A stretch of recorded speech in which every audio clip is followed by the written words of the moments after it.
Hi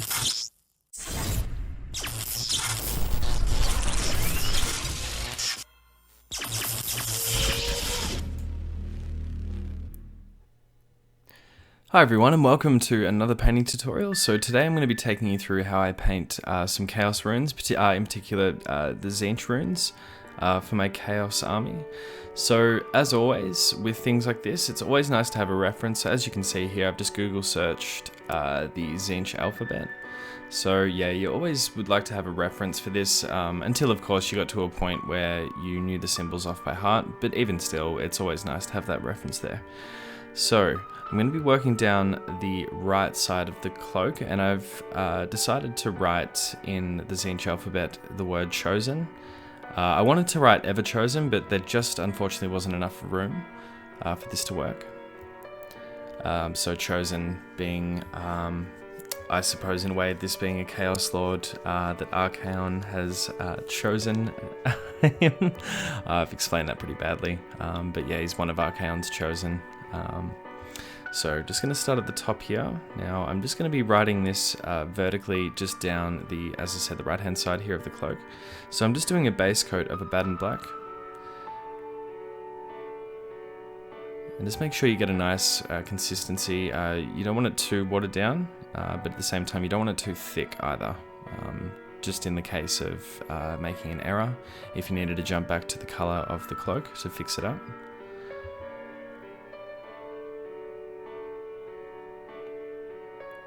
And it can sometimes be difficult to paint something like this on a cloak. But if you just take your time and just make sure you get a nice angle on the brush where you're quite comfortable, you shouldn't have any issues doing it.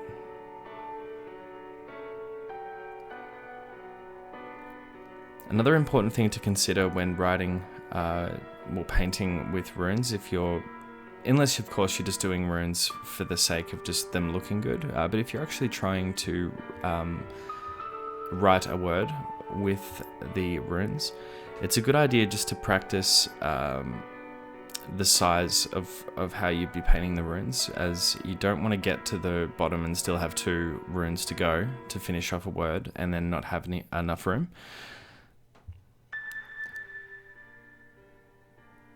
So yeah, definitely something worth considering.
So as you can see, the Abaddon Black is done there. Now I'm just going to be using Ahriman Blue.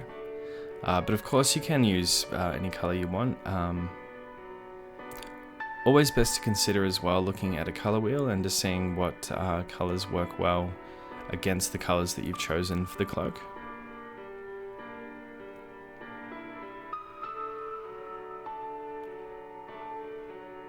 So just this time around as well, I'm going to be using just even less on the brush because I do want to make sure I leave some of that Abaddon Black visible.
And as you can see, I'm really taking my time here, so the more time you take with something like this, the less likely you are to make a mistake and then therefore having to go back and fix it.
So as you can see there, the RMN blue is applied, and now I'm just going to be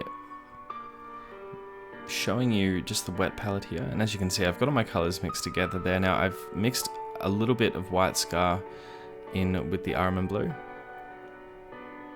as I didn't want to jump from RMN blue straight to White Scar. I just wanted to build it up gradually. This will be the final highlight though. Just to really bring out the runes.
And as you can see so far, I have had to go back a few times and add more paint, but the thing is that you can just go back and add more paint, whereas if you have too much paint on your brush initially, you could end up doing the lines a little bit too thick. So it's going to be much easier just to have a little bit of paint on the brush and just really take your time and go back if you need. You can even wait for the paint to dry and go back and do an additional highlight just to bring them out even further.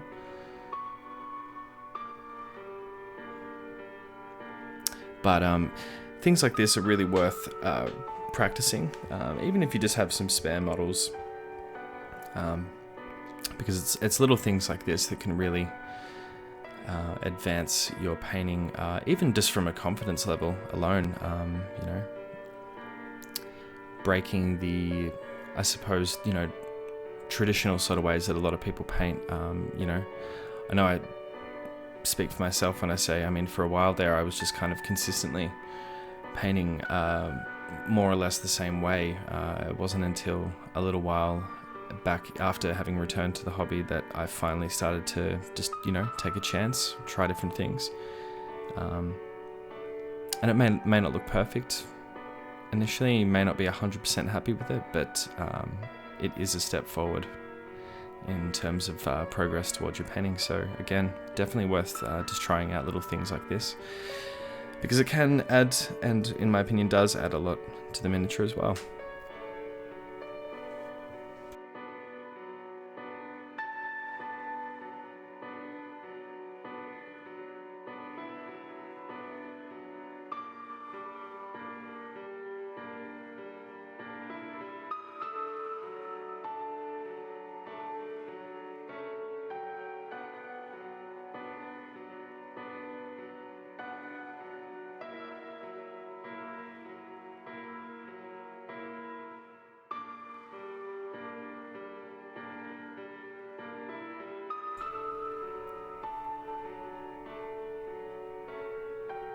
And that's going to be about it for today's video, guys. So I hope you found this useful. If you did, leave a like, share and subscribe, and I will see you in the next video. Thanks for watching.